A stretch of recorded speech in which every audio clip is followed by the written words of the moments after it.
Millatlar Ligasi musobaqasini faqatgina Portugaliya va Gollandiya terma jamoalari jiddiy qabul qiladi. Oltin to'p o'g'rilarining omadi kelmadi. Oltin to'p beriladigan bo'ldi. Do'stlarim, yaqin 5-6 daqiqalar ichida ekran qarshisidan aslo uzoqlashmang, chunki hozirgina sanab o'tganimday shu va shunga o'xshash futbolga oid yangiliklar bilan qisqa vaqtlar ichida tanishib chiqamiz. Va albatta ushbu videorolikka bizlar uchun tekin bo'lgan bittadan layklarni bosib qo'yishni ham unutmang. Millatlar Ligasi hech kimga kerak emas. Ushbu musobaqani faqatgina Portugaliya va Gollandiya terma jamoalari jiddiy qabul qilishadi. Ha do'stlarim, Germaniya hamda Bavariya jamoalarining sobiq futbolchisi Thomas Müller yaqindagina Millatlar Ligasida chempion bo'lgan Portugaliya terma jamoasining tomorqasiga tosh otdi. U o'zining ijtimoiy tarmog'ida faqat Gollandiya va Portugaliya terma jamoalari Yevropa Millatlar Ligasini jiddiy qabul qiladilar deya yozib qoldirdi. Balkim shundaydir, albatta uning fikricha, lekin terma jamoalarning ushbu sovrin uchun oxirgi vaqtlarda olib borayotgan kurashlarini tomosha qilib, uning fikrlari hozirgi kunda noto'g'ri ekanligini tushunib yetishimiz qiyin emas. Fransiya hamda Ispaniya terma jamoalari o'rtasidagi yarim final bahsiga e'tibor bering. Har ikkala jamoa ham jonlarini jabborga berdilar. Ikkinchi bahs ham shunday. Germaniya Portugaliya. Finalda esa do'stlarim, xuddi Yevropa chempionati finali va jahon chempionati finalida o'ynagani kabi jamoalar o'yin ko'rsatdilar. Shundan kelib chiqib gapirishim mumkinki, hozirgi kunda Millatlar Ligasini qo'lga kiritish uchun har qanday jamoa jonini jabborga berishga tayyor. Thomas Müller esa shunchaki Germaniya terma jamoasining 3-o'rinni ola olmaganligidan ham norozi va aynan shu sababli u o'zining alamini aynan mana shu misralardan olishga urinayapti. Siz nima deb o'ylaysiz do'stlarim? Sizning fikringizcha ham Thomas Müller aytganiday Millatlar Ligasi terma jamoalar uchun ahamiyatsizmi?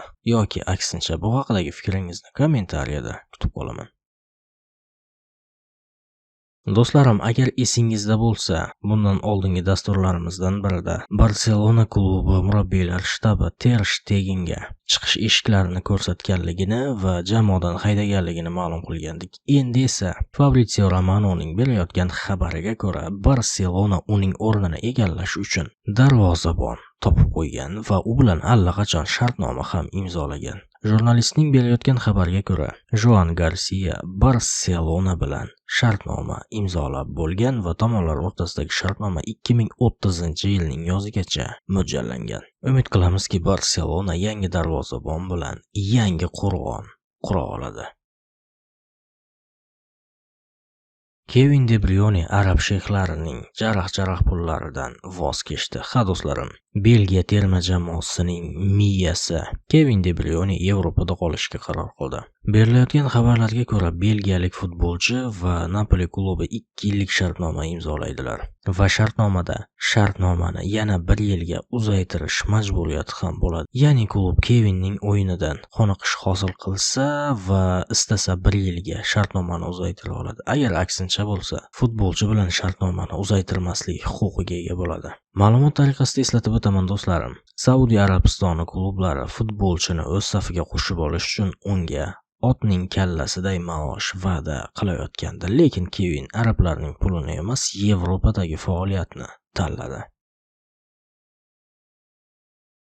Do'stlarim, Millatlar Ligasi musobaqasidan keyin Oltin to'p reytingi yana yangilandi va aftidan Oltin to'pni o'g'irlash bu safar amalga oshirilmaydi.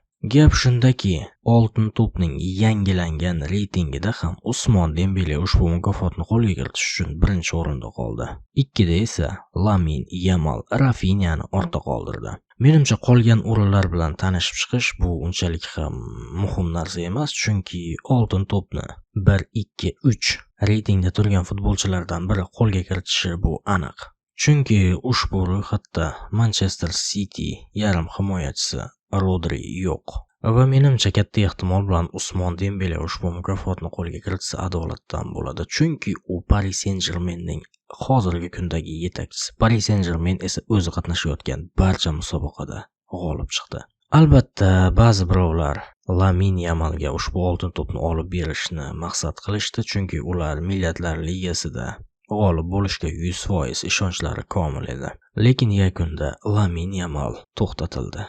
Ispaniya terma jamoasi bilan birgalikda. Shu sababli oltin to'p Usmonga berilishi kerak. Siz nima deb o'ylaysiz do'stlarim? Sizning fikringizcha oltin to'p sohibi kim bo'lishi kerak? Bu haqidagi fikringizni ham kommentariyada kutib qolaman va hozircha mana shu yerda sizlar bilan xayrlashaman. Lekin xayrlashdan oldin do'stlarim, bir muhim va e'tiborli ma'lumot.